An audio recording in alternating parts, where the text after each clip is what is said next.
Primary market में इन दिनों जबरदस्त रौनक है और आज एक ऐसा आईपीओ खुल रहा है जिसका इंतजार लाखों निवेशकों को काफी लंबे समय से था।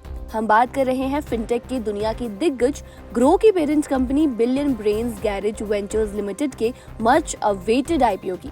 आईपीओ का मतलब होता है जब कोई प्राइवेट कंपनी पहली बार आम जनता के लिए अपने शेयर जारी करती है ताकि पैसे जुटाए जा सके और स्टॉक एक्सचेंज पर लिस्ट हो सके। ये निवेशकों को कंपनी की ग्रोथ में शामिल होने का पहला मौका देता है। ग्रो ने भारत में लाखों लोगों के लिए निवेश करना काफी आसान बना दिया है और अब कंपनी खुद बाजार में लिस्ट होने जा रही है।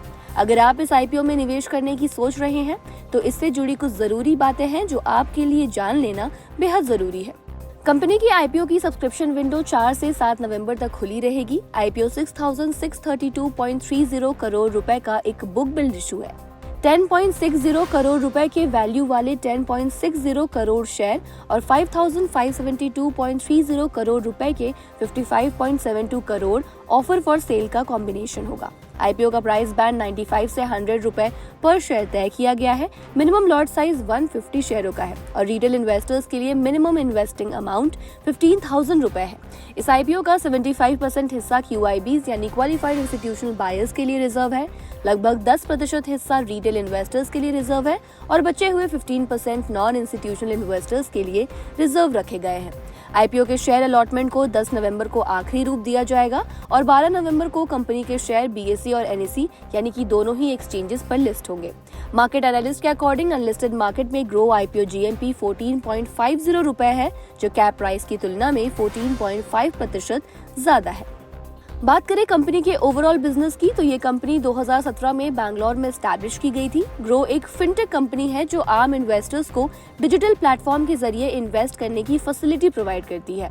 ग्रो पर users mutual fund, stocks, FNO, ETFs, IPOs, digital gold और अमेरिकी शेयरों में आसानी से निवेश कर सकते हैं। म्यूचुअल फंड निवेशकों के बीच ग्रो का मोबाइल ऐप काफी ज्यादा पॉपुलर है क्योंकि इसका इंटरफेस इस्तेमाल करने में बेहद आसान और यूजर फ्रेंडली है। कंपनी निवेश के साथ साथ कई वैल्यू एडेड सेवाएं भी देती है, जैसे मार्जिन ट्रेडिंग फैसिलिटी यानी MTF, algorithm trading, new fund offer यानी एनएफएल्स और क्रेडिट सोल्यूशन। कंपनी का बिजनेस मॉडल 2 मुख्य बातों पर टिका है। पहला, ग्राहक आधार बढ़ाना यानी कि नए कस्टमर्स को लगातार जोड़ते रहना। दूसरा, मौजूदा ग्राहकों को सुरक्षित और आसान अनुभव देकर उनके साथ रिलेशंस को मजबूत करना। 30 जून 2025 तक कंपनी में टोटल 1415 कर्मचारी कार्यरत थे, जो इसकी तेजी से बढ़ती टीम और मजबूत ऑपरेशनल कैपेसिटी को दिखाता है। बात करें कंपनी के फाइनेंशियल परफॉर्मेंस की तो ग्रो की parent company billion brains garage ventures limited ने आईपीओ लाने से ठीक पहले शानदार फाइनेंशियल परफॉर्मेंस दिखाया है। कंपनी ने FY 2024 से FY 2025 के बीच अपनी रेवेन्यू और मुनाफे में जबरदस्त बढ़ोतरी दर्ज की है। कंपनी की रेवेन्यू में 45% की मजबूत वृद्धि देखने को मिली, जबकि पैट में लगभग 327% की जबरदस्त बढ़त दर्ज की गई।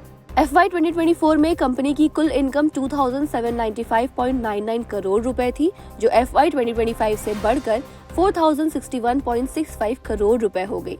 इसी दौरान कंपनी का पैट -805.45 करोड़ रुपए के घाटे से उछलकर 1,824.37 करोड़ रुपए के लाभ पर पहुंच गया। मार्च 2024 में जहां कंपनी के कुल एसेट्स 8,017.97 करोड़ रुपए थे, वहीं मार्च 2025 तक ये बढ़कर 10,077.31 करोड़ रुपए हो गए। कंपनी का एबिटा भी -780.88 करोड़ रुपए से बढ़कर 2,371.01 करोड़ रुपए हो गया। नेटवर्थ में भी बढ़ोतरी हुई, जो मार्च 2024 में 2,542.64 करोड़ रुपए थी और मार्च 2025 में बढ़कर 4,855.35 करोड़ रुपए हो गई।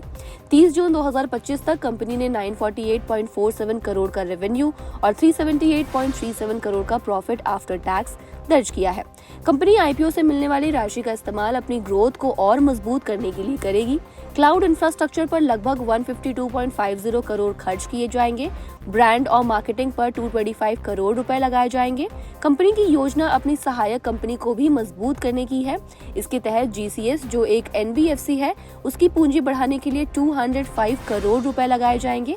साथ ही एक दूसरी सहायक कंपनी जीआईटी के मार्जिन ट्रेडिंग फैसिलिटी यानी कि एमटीएफ बिजनेस को फंड करने के लिए 167.50 करोड़ रुपए का निवेश किया जाएगा। कंपनी अनडिफाइड इनऑर्गेनिक ग्रोथ यानी फ्यूचर में संभावित कंपनियों के एक्विजिशन और सामान्य कॉर्पोरेट नीड के लिए भी राशि का उपयोग करेगी।